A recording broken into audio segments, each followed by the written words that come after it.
ഹെൽമെറ്റൊന്നും ധരിക്കാതെയാണ് രണ്ടാളുടെയും യാത്ര. അതിനിടയിൽ സ്പൈഡർമാൻ കൈവിട്ട് ബൈക്കോടിക്കുന്നതും സ്പൈഡർ വുമണും കൈവിട്ട് മാസ് കാണിക്കുന്നതുമൊക്കെ വീഡിയോയിൽ കാണാം. സോഷ്യൽ മീഡിയ തുറന്നാൽ എന്തെങ്കിലും തരം കാഴ്ചകളാണ് കാണുന്നത്. ഒട്ടുമിക്കതും വൈറലാകുന്ന വീഡിയോസ്. റോഡിൽ നടക്കുന്ന സാഹസിക പ്രകടനങ്ങൾക്ക് പോലും കയ്യും കണക്കുമില്ല. ലൈക്കും ഷെയറും കിട്ടാനും വൈറലാവാനും വേണ്ടി എന്ത് സാഹസത്തിനും റെഡിയാണ് പലരും. അതിനെ സപ്പോർട്ട് ചെയ്യാൻ പലരും. അവിടെ മറ്റ് യാത്രക്കാരോ റോഡ് നിയമങ്ങളോ ഒന്നും തന്നെ ബാധകമല്ല. എന്നാൽ അതിൻ്റെ പിന്നാലെ പോലീസ് കേസ് വരുന്നതും ഇപ്പോൾ സ്ഥിരം സംഭവം തന്നെ. എന്തായാലും പണി ചോദിച്ചു വാങ്ങുകയാണ്.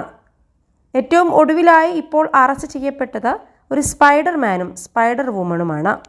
വീഡിയോയിൽ ആദ്യം തന്നെ സ്പൈഡർ വുമണിൻ്റെ മാസ് എൻട്രി ആയിരുന്നു. അവൾ മെട്രോ സ്റ്റേഷനിൽ നിന്നും ഇറങ്ങി വരുന്നതും